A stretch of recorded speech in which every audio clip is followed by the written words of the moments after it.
Brett Okamoto with ESPN alongside Nate Diaz, who takes on Jorge Masvidal in the main event of UFC 244 this Saturday, Madison Square Garden, for the title of BMF. Nate, it's great to see you as always. It's great to see you in New York because there was some concern that you wouldn't come out. How much concern should we have had that you weren't going to make it? Well, just if they were going to fix it or not, and so it looks like they fixed it. What is it like for you to come out to New York on a Sunday? You fly out on a private plane. You got your friends with you. You show up. Your face is on Madison Square Garden. What is that like to step into New York and see all that? It's cool, you know. It's like this is what everybody's aiming for, right? If you're fighting, you want to fight the best fights on the biggest stage. So, and it's a historical place to fight. It's a big deal. It's cool. It reminds me of, I can't help but think about 5 years ago when you fought Rafael dos Anjos. And you missed weight. You were fined, I think, for walking out of an interview that week. And Dana White said, I don't even know if Nate Diaz wants to fight anymore. How did you get from that point 5 years ago to now headlining Madison Square Garden? Yeah, I was fed up. You got to. I was saying it yesterday in the interview. I got to I think I had all the technical aspects and physical aspects of the fight game. You know, at a relatively higher level than everybody else. A little sit-out time. Gave me time to think about how to approach the whole game,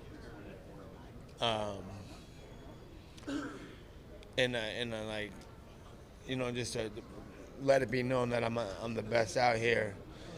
But I didn't have no time for that when I was fighting every other month for so many years, and then I sat out for a second and I realized, look, I'm doing all the fighting, I'm doing all the entertaining fights, I'm doing all the best, and I just don't sit out. I don't take any time to breathe, to think about how to approach these fights from a marketing standpoint. And then I realized, wait, I'm better than everybody. I'm doing more than everybody. I've done more, and I just think a little time off gave me breathing time and got me a better approach on the whole situation. What's different about like your life and even you as a fighter just being, I got to imagine you're just happier. Like you feel like you're getting what you deserve. You feel like you're getting the accolades and the attention. Is it a lot different than it was, 6-7 years ago when you were fighting in the UFC? It's just different. It feels the same. Like you said, we're at Madison Square Garden. It's a big thing. This week still sucks. It's still the same old.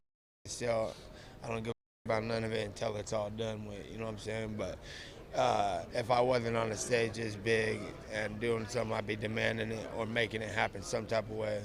So we're here now, and I'm just trying to get the job done. Is that how it is? Like this weird sort of ironic double-edged sword thing where you're here, you don't want to be here, but when you're home, you want to be here? Is that how it feels? Yeah, it's not that I don't want to be here, but I can't be letting other people run around like they did. When you know what I'm saying, when I'm capable of being in there and be like, nah, we ain't gonna play that. That's how I feel about it. You know, another thing I was thinking about is 3 years ago when the UFC had their first event at Madison Square Garden, you were in the building for that. I don't think a lot of people know that, right? Because the cameras never showed you. You weren't front row. What can you tell us the story of how you attended the first UFC 205? With that Conor and Eddie Alvarez? Yeah. Well, I had already beat Conor twice, and you know how it is. They don't need me in the front row standing there because our fights just got done. Yep. And I could tell they didn't want to know. They didn't want me in the picture, so I had to sneak into that event. You know, I had a couple connects, couple plugs in here.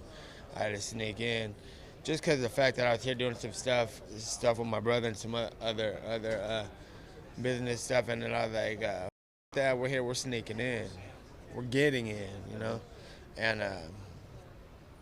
So we rolled up in there undercover style. It's crazy. Now we headlining it, huh? I know. What does that feel like to go? Because weren't you sitting in the nosebleeds? Because I remember you telling me that. I was in some box or something up there. You know the boxes with all the.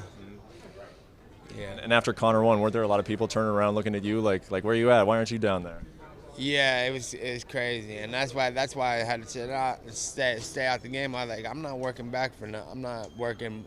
People would say stuff like that, like I gotta work my way in, back up. I was like, no, I'm already been done more than all you guys, all the fighters. That's what I'm saying is like sitting out. I was cool sitting out, and I wasn't saying nothing to nobody. But if anything happened with me, it was going all over the internet. And then you get other fighters that are in the top 10 title contention, and they were saying stuff like, "Oh, he's the 500 fighter," or whatever that means. You know, like he loses half his fights, and I'm like, don't even talk about me like that, because I'm better than you guys. Because even if you guys only lost twice or 3 times, you guys all got knocked out and submitted on your asses in it. Or you're undefeated and you had 24, 20, 30 undefeated, boring-ass fights. So the only reason why I lost any fights is because I went out and actually put it on the line and actually did real fighting. So I don't want to hear all that, and it's disrespectful because they're all new in the top 5, top 10, and I've been in the top 10 for the past 12, 13 years, always fighting top 10 opponents, and all finishes or all decision losses. So, except for maybe one that was could have been controversial, whatever. But it's like no one's on my level, and I knew that, and I'm not gonna sit back and take no. I'm still like, people are like, you getting what you deserve. I'm still be here forever, man. I'm gonna be here taking over more. If anything else happens on the negative end, I'm gonna be back at it and still be on top, because this is only strong survival. You know, survival of the fittest type of thing, and that's my attitude since the beginning. Is I'll be here till the end of time, and you know, whether I'm in the cage or not, somebody does something, I'm coming to get them. Just a couple more questions for you. Everything that you just talked about, it seemed like for a long time part of the problem was you felt like the UFC wasn't acknowledging that they didn't see it. And now this year it kind of seems like they have. You know, you were in that big fight card in Anaheim, now you're headlining this one. And I was going to say that it seems like the relationship is a lot better, but then the USADA thing happened. And I know you've talked about the USADA thing. I won't ask you all the questions that you've already answered, but at the end of the day, how do you feel about it? Were you comfortable with everything that took place, and did you feel like your reputation took a hit at all because of what happened? No, I think it's pretty clear. I don't think anybody was falling for that. I'm on steroids anyway. Is that what we're talking about? Oh, yeah. I don't. And I'm like, hold up. If this is how you guys are gonna try to do me after all these years, I don't put it past you. So right when I'm on top, you're gonna put me back down. I'm like, no, let's clear that up, or we ain't even going to be on this thing. And then everybody starts sipping up, getting everything right away. I'm like, okay, there was never a problem in the first place, so why are you making one? You know what I'm saying? And it's got to be fair game. Like, you're gonna put me through some stress and make me sit down and not want to participate? Okay, well then everybody's gonna have to not participate. This is warfare. You ain't gonna put me in a position like that. And you saw it at UFC, whoever bent over it. I'm like, hey man, this is fair game. This war. You know what I'm saying? So I'm not gonna sit back and be the only one losing sleep over it. How about you guys lose some sleep? And then the second I put it out, everybody started losing sleep, and I went right to sleep. So it was all good. Just 2 more questions with what happened with USADA. Do you have any reservations when they come and ask you for a drug test again? Are you comfortable just handing one over, or is that a concern of yours now moving forward? Yeah, I ain't worried about it, because you know what? You can't control it anyway. I don't think any of their tests are real anyway. So now, like I said, everybody's been on steroids this whole time. How come there ain't nobody been busted? You know what I'm saying? I don't care. It's fair game. I think these tests don't matter anyway. I consider everybody's on steroids, and I don't give a anyway.